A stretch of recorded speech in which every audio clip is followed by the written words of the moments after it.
this story is interesting. Adam McKay, who's a big Democratic Party supporter. Yes, he directed Vice about a fellow Harris supporter, Dick Cheney. So he has a lot to say about this. Adam McKay, this is a 3-part tweet. Who would have guessed lying about Biden for 2 years, refusing to do an open convention for a new nominee, never mentioning public health care or embracing fracking, the Cheneys, and a year-long slaughter of children in Gaza wouldn't be a winning strategy? Anyone with half a brain? I thought liberals' whole thing is being smart. It's not. They actually just blindly cheer the parade of rickety optics wrapped up in New York Times fonts. That is the modern Dem Party. Well, at least it's time for the dusty hacks and careerists to spread their feathers wide post-election and blame Russia and third-party candidates. That should fix things. There's 3 parts, though. You got to go to the... Yeah, that was the 3rd part. Oh, okay. Yeah. What are your thoughts? I like Adam McKay, actually, as a director. Yes. I'm just not... What are your thoughts on this? What are your takeaways? Well, this is the it's kind of the veil being lifted. Right. People. I was watching Grace Randolph even before this, but I watched her too. Yeah, but it's the they were supporters. They went in supporting her. They went in thinking that this strategy was the strategy and it was going to win. But even though back in their minds, they knew that what the hell are they doing? This can't possibly work. And when it didn't work, they come out and say it. It's like, you knew exactly what the problems were. You chose to cover it up and just take us down this path with all of you. And I think what Adam McKay here and even Grace Randolph is saying is it's time to step back, reassess the situation, and make changes to the Democratic Party if they're ever to really compete again. Because the current strategy, DEI and wokeness, is not working. They're not saying that, but I'm saying it. Once the Democrats embraced DEI and wokeness, they knew that they're going to lose a lot of their and they're going to continue if they follow that path. We're going to see over the next 4 years that you're not going to change whatever. And to be fair, Trump is a moderate. Mm-hmm. He's not a Republican, but he's not a conservative. That's for sure. He really is a very middle of the road centrist. When you look at his policies and how Trump governed, he respects the Constitution.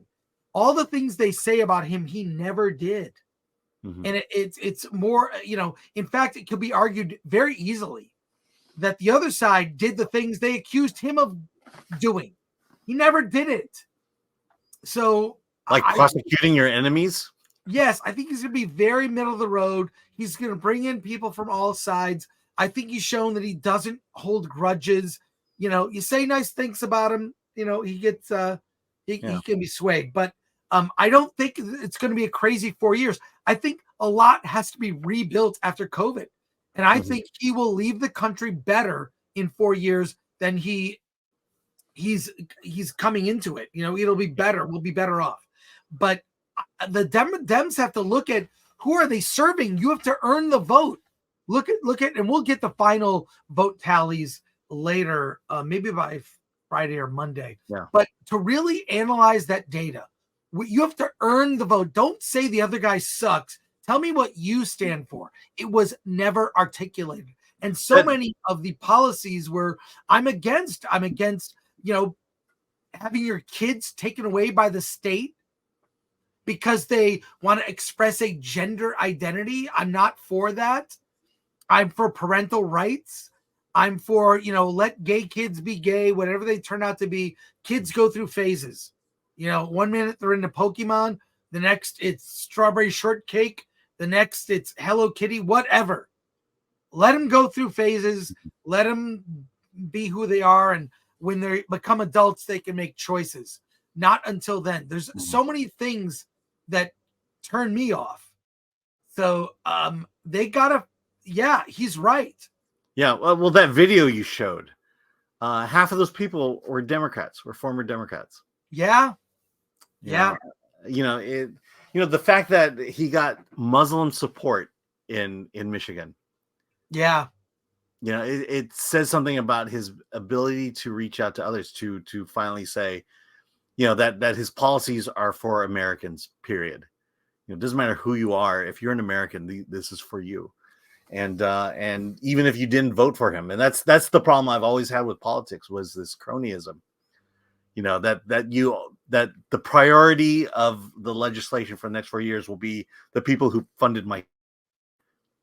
And then my biggest disillusionment with the Republican Party has always been the wars, the military. Yes, I was very much for, very much pro-military, or at least pro-presidential military. But going to Iraq was in hindsight a massively horrible decision, and a lot of people died. A lot of people died, innocent people, both military on both sides, that should never have died. And then to see Joe Biden do the exact same thing. People are dead because of who should be alive today. And I'm speaking to the withdrawal from Afghanistan. So, this is why, Republican, Democrat, this election for me was about supporting Donald Trump and his team.